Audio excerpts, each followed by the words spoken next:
जिससे global aviation sector में भारत इतना आगे बढ़ गया।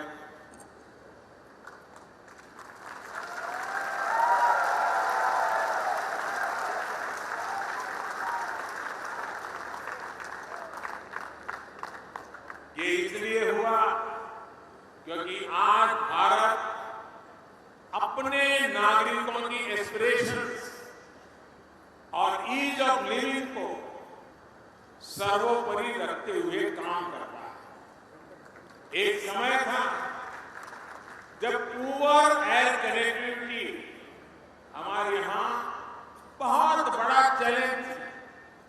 इस वजह से भारत अपने पोटेंशियल को परफॉर्मेंस में नहीं बदल पा रहा।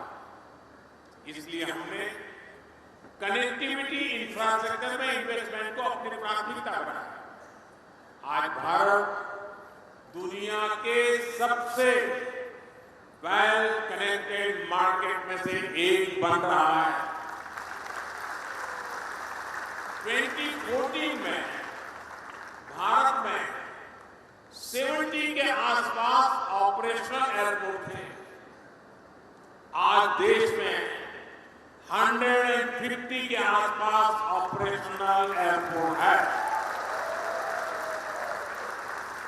हमने नए एयरपोर्ट ही नहीं बनाए, बल्कि अपने एयरपोर्ट की एफिशिएंसी को भी कई गुना बढ़ाया है।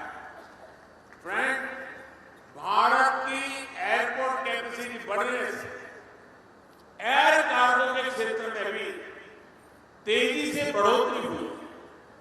इससे भारत के दूर सुदूर के क्षेत्रों के प्रोडक्ट उसको इंटरनेशनल मार्केट तक पहुंचाना आसान हो रहा है। तेजी से बढ़ता एविएशन सेक्टर भारत की ओवरऑल ग्रोथ और एम्प्लॉयमेंट जनरेशन को भी गति दे रही है। फ्रेंड्स, अपने एविएशन सेक्टर की ग्रोथ बढ़ रही है और तेज हो, इसके लिए भारत पॉलिसी लेवल पर लगातार कदम उठा रहा है।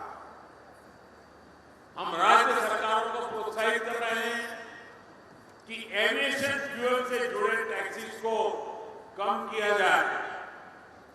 एयरक्राफ्ट लीजिंग को भी हम आसान बनाने में जुटे हैं।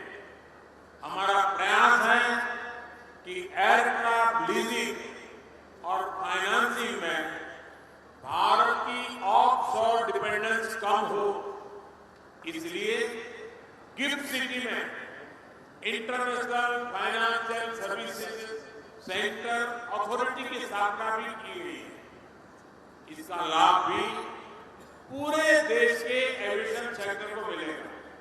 साथियों, लाल किले से मैंने कहा था, यही समय है, सही समय।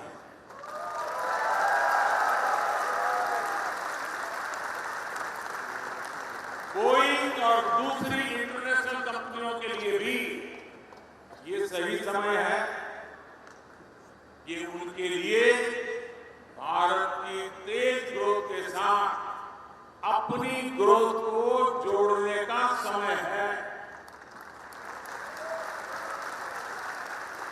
आने वाले 25 साल में विकसित भारत का निर्माण अब 140 करोड़ भारतीयों का संकल्प बन चुका है।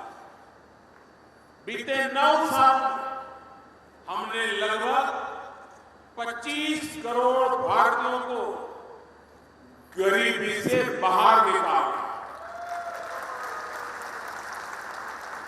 ये करोड़ों भारतीय अब एक नियो मिडिल क्लास का निर्माण कर रहे हैं।